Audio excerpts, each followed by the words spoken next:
Sir நான் கீர்த்தனா ட்ரிங்கோல நீங்க seminar எடுத்துறீங்க. அங்க வந்து நான் உங்களோட ரெக்கார்டிங்ஸ் தான் சார் ஒவ்வொரு நாளும் பார்க்குறேன் நான் எக்ஸாமுக்கு முன்னுக்கு.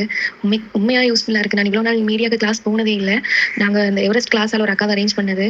அதுவும் கொஞ்ச நாளெல்லாம் நிப்பாட்டிட்டாங்க. உண்மைக்கும் யூஸ்ஃபுல்லா இருக்கு. எனக்கு இப்ப விளங்குதே முதலே நான் உங்கள்ட்ட கிளாஸ் சேர்ந்துருக்கலாம்ண்டு. எனக்கு ரெக்கார்டிங்ஸ் உங்களோட பெர்மிஷனோட கிடைச்சது. அப்ப அத வச்சு தான் நம்ம படிச்சு கொண்டிருக்கணும் ஒவ்வொரு நாளும். இப்பதான் நான் யூனிட் 7 8 முடிஞ்சு 9க்குள்ள போறேன். என்ன அதுக்கு முதல்ல ஜியோகிராஃபி தமிழ் எல்லாம் படிச்சதுனால இதாயிட்டு கொஞ்சம். உண்மைக்கும் யூஸ்ஃபுல்லா இருக்கு சார். தேங்க்யூ. எனக்கு 12ல எல்லாம் மீடியா ஈஸி எங்களுக்கு ஸ்கூல்ல வந்து உண்மையும் டீச்சர் இல்ல. டீச்சர் இருக்காங்க, சிஸ்டர் தான் எங்களுக்கு படிப்பிக்கிற. டீச்சர்ல சிஸ்டர் தான் எங்களுக்கு படிப்பிக்கிறது. மீடியால எவ்வளவு இருக்கு எனக்கு உண்மையா தெரியும். நான் ஒரு விளையாட்டு பாடமா தான் நினைச்சது. 13க்கு வந்த தான் நான் பாஸ் பேப்பர் பார்க்க வலிக்கிட்டேன். எனக்கு அப்பதான் விளங்கின மீடியாட ஃபுல் இது இப்படி கேள்வி வருமாண்டு. இவ்வளவு காலம் எங்களுக்கு ஸ்கூல்ல தந்தது என்னன்னா, இப்ப ஒரு யூனிட்னா அந்த யூனிட்டுக்குள்ள 4 கேள்வியும் வரும். இது பார்த்தா ஜாயின் கேள்வியா இருக்கு.